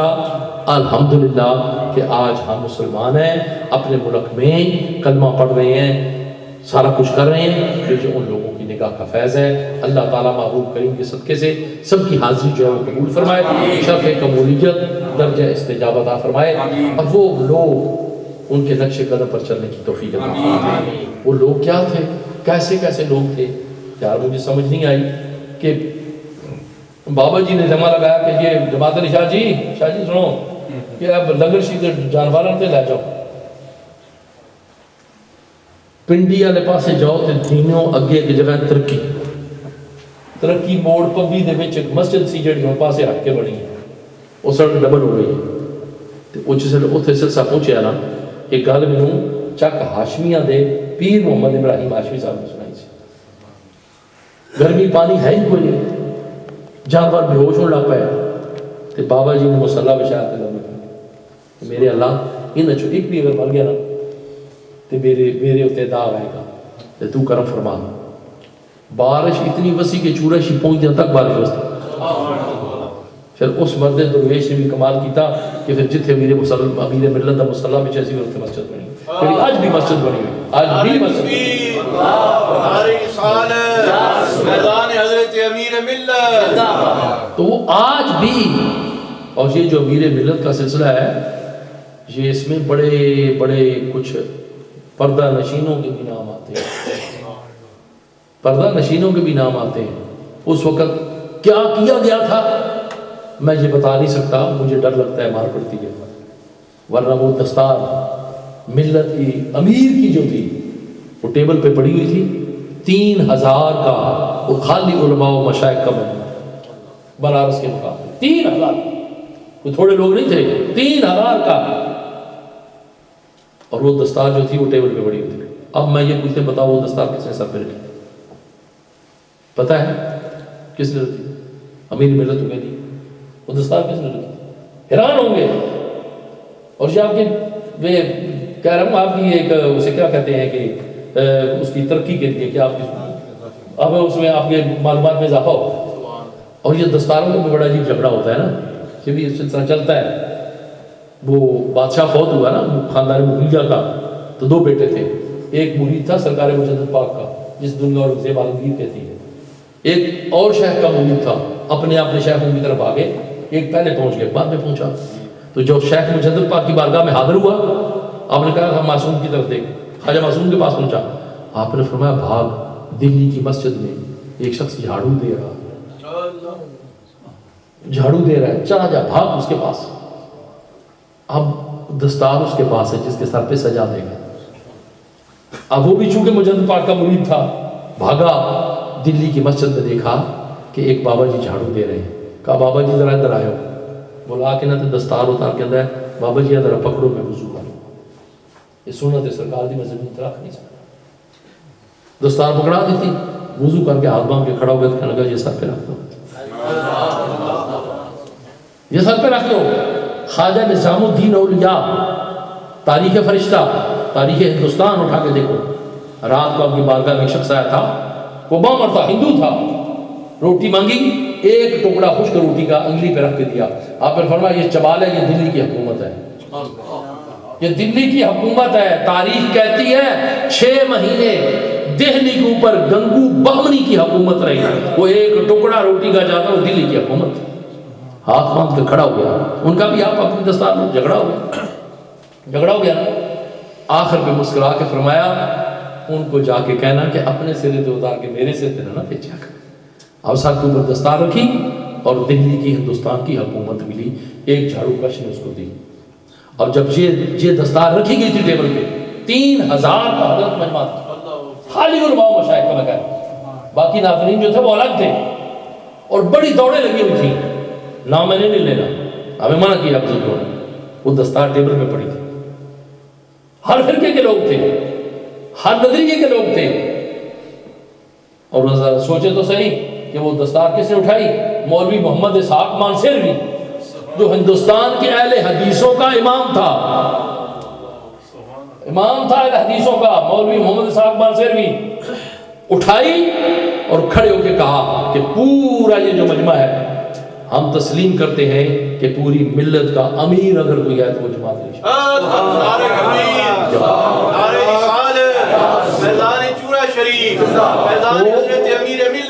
وہ پگڑی جب سر پہ رکھ دی تو پھر آگے سوچیں کہ وہ کہیں اور نہیں گئے وہ پگڑی سر پہ ہے سر جھکا میں پہلے کہا تھا یہ میں قبر کے لیے نہیں کہہ رہا ڈر لگتا ہے مجھے چونکہ بادشاہ تھے ان کی اپنے ایک معاملات تھے، ان کے ایک تعلق تھے بابا جی کے ساتھ. تو جب بارگاہ میں پہنچے تو سرکار نے فرمایا جماعت علی شاہ جی اگر پگڑی کسی آپ نے ہاتھوں رکھا یا نا تو لوگ کہیں گے خرید کچھ دیتا سو. اگر پگڑی میں کسی اپنے کو رکھا یا نا تو کہنے میں کچھ دیتا سو. تو میں ایک منکر دی ڈیوٹی لائی چوک ہو گیا منکر دی ڈیوٹی لائی تو مجھے سر تے پاک رکھنے تاکہ یہ نہ کہیں کہ انہیں کچھ مال دیتا کیتا ہے. باہر کیف وہ جو پیر تھے ان کے مرید بھی لاسانی تھے، ان کے مرید بھی امیر ملت تھے. وہ پیر جن کے مرید حضرت مجدد الفسانی بنے، وہ کیا بنا. آج ان کا صدقہ خیرات ہم کو مل رہا ہے. محنتیں انہوں نے کی، مزے ہم کر رہے ہیں. ہمارے تو محنت کا نام نشان نہیں ہے. ہمارے ادھر ایک بچہ بیٹھا ہوا ہے، اکثر وہ مجھے کہتا ہے کہ جی مزدوری تسی کرتے ہو مزے اسی لینے ہیں، محنت تسی کرتے ہو مزے اسی لینے. تو بات یہ ہے کہ محنتیں انہوں نے کی، آج مزے ہم لے رہے ہیں. کیا خیال ہے؟ وہ ساڑھے پنجاب دیکھی کہ کہ شیران دیاں ماریاں گدڑ بگیاڑ بھی کھاندر پہ اللہ اللہ دکھا سکتا.